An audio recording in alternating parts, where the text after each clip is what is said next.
रहवासियों का मैं अपना तहे दिल से जय गुरु कहते हुए सबकी मंगल कामना करता हूं। बहुत अच्छा लग रहा था। प्रातः जब मैं घर से निकला तो मेरे प्रिय परम का आज उत्सव छत्तीसगढ़ में राजधानी से शुरू हुआ।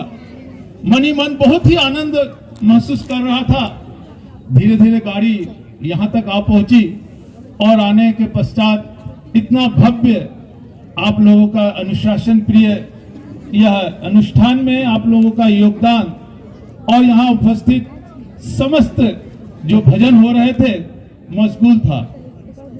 श्रद्धेय दादा मुझे कहे कि आपको कुछ बोलना है। मैं थोड़ा विचलित हो गया कि आप लोगों के सामने, इतने ठाकुर प्रेमी के सामने मैं कुछ कहूं, वो भी विवाह के संबंध में। शायद किसी के मन में कुछ कुठाराघात हो जाए मेरे बातों से, तो उसे अन्यथा नहीं लीजिएगा, क्योंकि यह सब्जेक्ट, ये अब जो विवाह संबंधी बातें करने के लिए कहे हैं, हम लोग पूरा समाज को आज के दिन में यदि विवाह संस्कार परंपरा में श्री ठाकुर जी ने जो कहे हैं उस पर मैं आऊंगा, लेकिन 10 मिनट का समय दिया गया है। इसमें यदि मैं आऊंगा, इसके पहले मैं ये कहना चाहूंगा कि श्री ठाकुर जी के 3 विधान जो दिए हुए हैं उनके आदर्श पर, भिक्षा, शिक्षा व विवाह। यह शिक्षा के संबंध में हम लोग अभी श्रद्धेय दादा से आए हुए, पाखंजूर से आए हुए दादा से हम लोगों ने बहुत सुंदर सुने। इसके पहले दीक्षा के बारे में श्रद्धेय विश्वेश्वर रायदा एवं हमारे भिलाई से दादा जो आए हुए हैं साहुदा, उन्होंने बहुत सुंदर ढंग से, सूक्ष्मता से, बहुत कम समय में पूर्ण बातें उन्होंने कही है।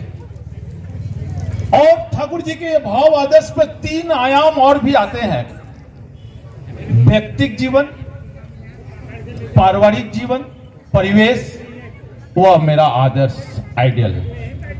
इन तीनों को हमको शामिल करना पड़ेगा विवाह में। यदि मेरा व्यक्तिगत जीवन सुंदर है तो मेरा कहीं विवाह भी बहुत अच्छा हुआ है, शायद अज्ञात भाव से हुआ होगा अब आज के समय में, क्योंकि आजकल विवाह में पैकेज सिस्टम, पैकेज चलता है। ठाकुर जी की आदर्श निश्चित रूप से हम लोग उन्हें अपने जीवन में अपनाए हैं।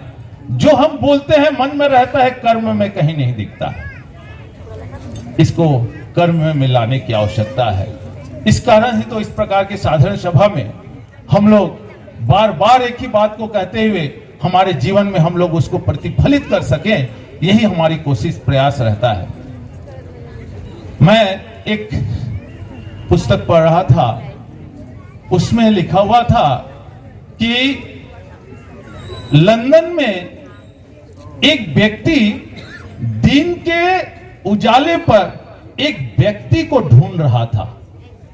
यह बात को मैंने जब पढ़ा तो मुझे बहुत हंसी आ रही थी, लेकिन आज वर्तमान युग में जब मैं इसे सोचता हूं तो मेरे को यथार्थ समझ में आता है। हम लोगों की स्थिति भी वही है। ठाकुर जी जो कहे हैं कि मनुष्य को मैंने इतना दिया, फिर भी वे अपने अवस्था में, अपने स्थिति में हर समय वे बने रहे हैं, अपने आप को परिवर्तन नहीं कर पा रहे हैं। श्री ठाकुर जी के पास देशबंधु चित्तरंजन दास दा, सुभाष चंद्र बोस दा, वो जब गए थे तब सबको पता है यह कहानी। तो उस समय श्री ठाकुर जी बोले थे, एक मनुष्य तैयार करने के लिए विवाह संस्कार को, विवाह पद्धति को हमें परिवर्तन करना पड़ेगा।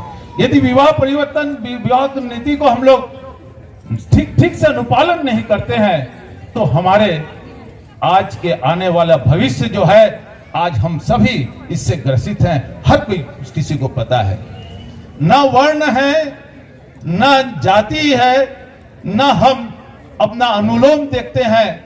हम कहीं भी देखें पैकेज बहुत अच्छा है, लड़का बहुत सुंदर है, बहुत सुंदर उसका आय है, तुरंत हम लोग अग्रसर हो जाते हैं हमारे एक उद्देश्य को लेकर, भविष्य की चिंता कभी नहीं करते। वैसे ही एक पिता अपने अपना लड़के के लिए यदि देखे बहू बहुत सुंदर है, उसका पैकेज बहुत सुंदर है, छोटा सा परिवार है, तो निश्चित तौर से वो भी तुरंत हमारे उद्देश्य में हम लोग चले जाते हैं।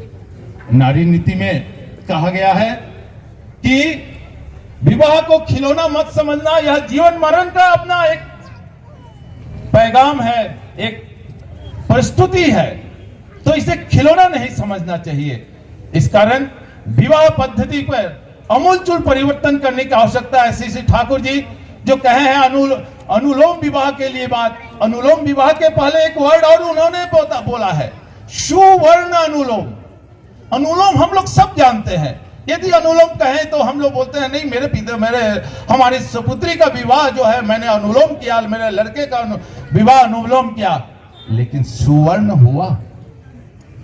सुवर्ण यदि हम नहीं करते हैं, श्री ठाकुर जी के भाव आदर्श पर हुआ विवाह नहीं हुआ, और जिसका परिणाम आज हम लोग प्रत्येक के घर में भुगत रहे हैं। आज ये ओल्ड है, ये जो होम जो खुला हुआ है, वृद्धाश्रम खुला हुआ है, उसका एकमात्र कारण है सब, उसके लिए हम लोग व्यक्तिगत रूप से दोषी हैं। मैंने 3 आयाम जो कहा था, व्यक्तिगत जो इंडिविजुअल है, मेरा इंडिविजुअल व्यक्तित्व यदि सुंदर नहीं हुआ तो मेरा सब कुछ गड़बड़ा गया, मेरा आदर्श को पकड़ना भी मेरा झूठा हो गया यदि मैं अपना व्यक्तिगत जीवन को यदि सुंदर नहीं बना पाया।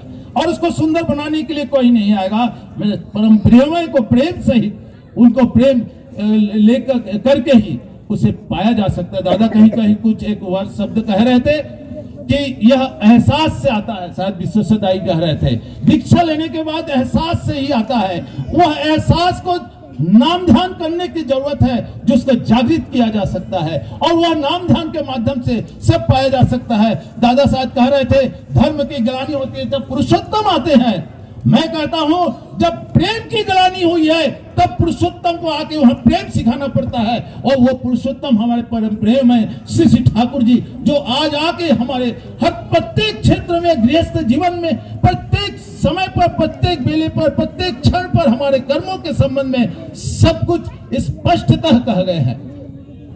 हम लोग बहुत अपने में हम जो सोचते हैं, हम सोचते हैं यही सही, हमारा आत्मस्वार्थ, हमारा जीवन का व्यक्तित्व जो है वह बचपन से ही हम लोग बिगाड़ देते हैं। इस कारण मैंने एक मेरा अनुभव छोटा सा, मैंने विवाह